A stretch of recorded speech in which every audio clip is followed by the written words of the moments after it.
Olá a todos, meu nome é Fábio, a gente vai falar um pouco na parte de sistemas digitais do 7490 e de outros CIs, que no caso é o 7492 e o 93.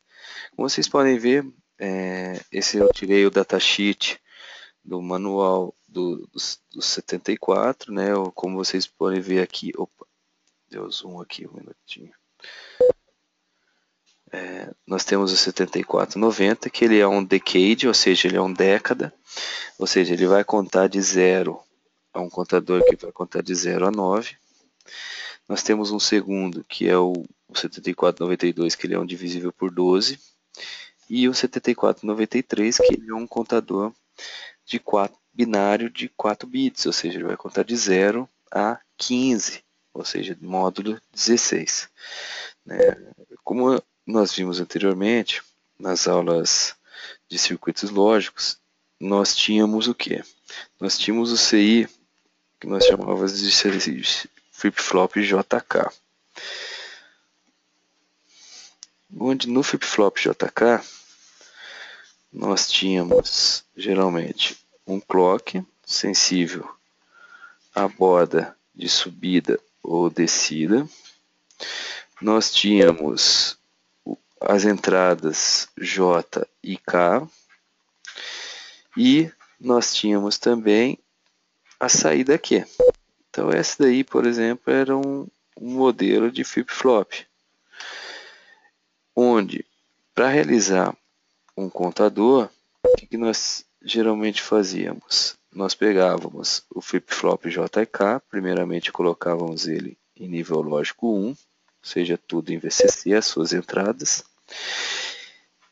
e as saídas de um Q de 1 era ligado no clock do próximo flip-flop. Isso por quê? Porque quando eu tinha J e K igual a 1 e 1, na hora que eu realizava o pulso de clock, que podia ser borda de subida ou descida, ele gerava o que a gente chama de Q anterior barrado. Ou seja, ele inverte o valor da saída. Então vamos supor que eu tenha esse flip-flop, esse contador, e eu zere essa contagem. Então eu tenho aqui o meu QD, QC, QB e QA. Então eu tinha as minhas contagens, que começavam com o 000.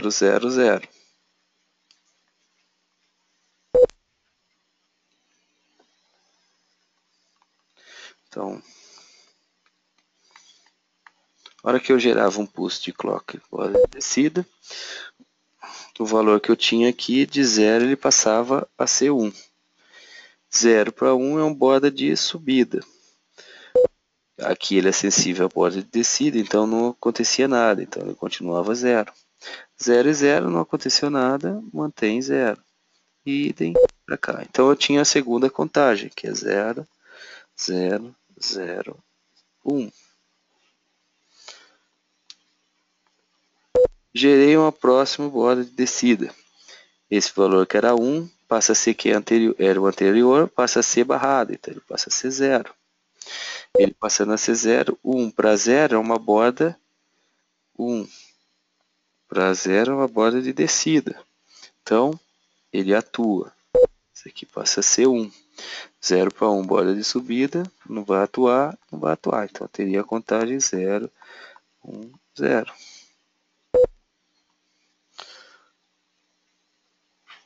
Logo, se eu gerar uma outra borda de descida, vai para 1. 0 para 1, borda de subida, não atua. Esse aqui mantém, mantém, mantém. Então, tenho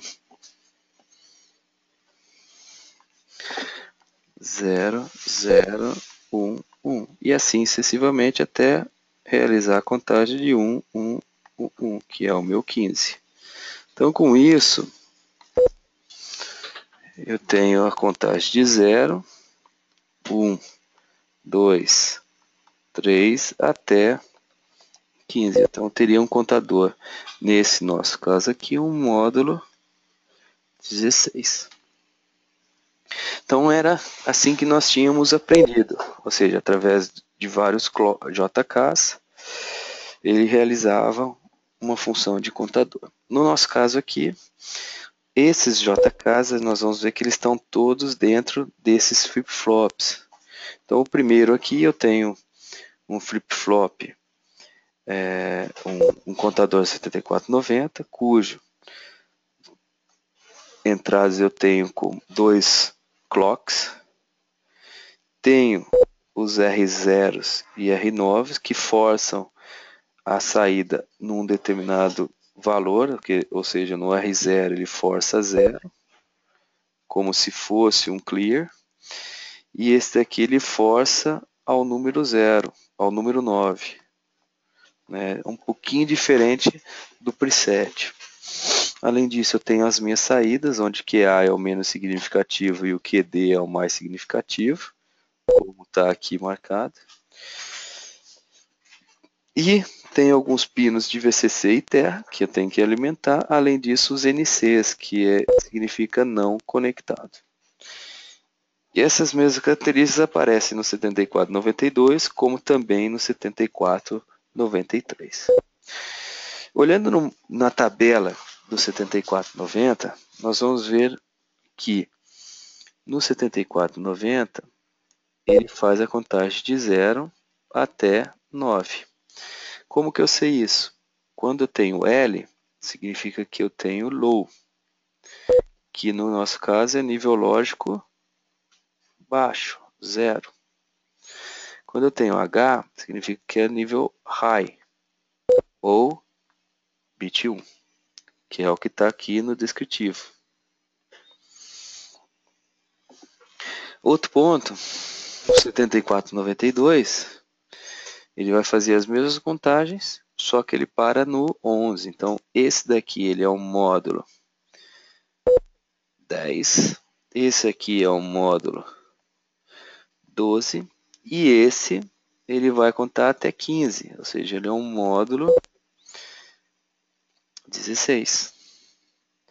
Né? E qual que é a função do R9 e do R0? Observe que quando eu tenho 1 e 1 em R9, em R0, eu forço a minha saída em 0, 0, 0, 0. Ou seja, eu estou como se eu estivesse acionando o clear. E quando eu coloco 1 e 1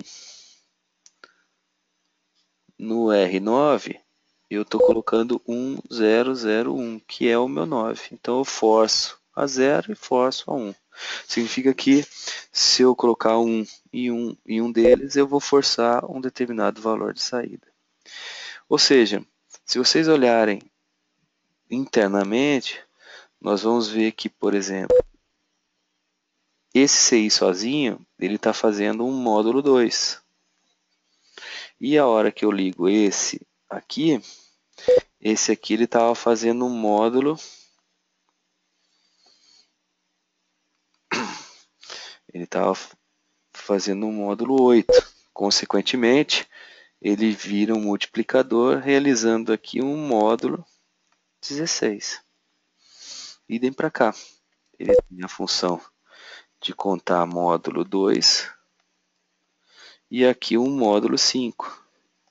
Consequentemente, aqui eu tenho um módulo 10. Né?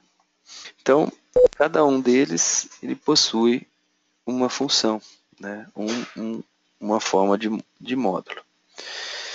Então, como que eu ligaria, como que eu faria um 7490, por exemplo, contar de 0 a 9? Então, o primeiro ponto é ligar o pino 5 em VCC, ligar o pino 10 em terra. Então, eu estou alimentando o meu sistema. Segundo ponto, as minhas saídas. Então, o meu QA, ela é a menos significativa. O QB a minha segunda menos significativa. O QC idem. E o QD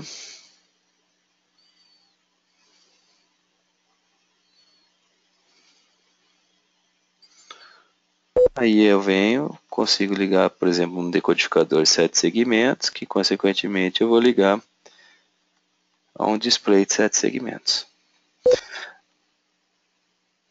O clock A é o que vai gerar os meus pulsos. E lembre que existe aquela nota, né, no interior, que as saídas QA são conectadas ao clock B. Então, a saída QA ela é conectada ao clock B. E lembrando que o R0, na hora que eu jogo nível lógico 1, juntamente com o R9, eu forço um determinado valor. Então, com isso, eu consegui fazer um contador, conseguimos fazer um contador de 0 a 9. Né? Agora, o que eu vou precisar que vocês façam? Um contador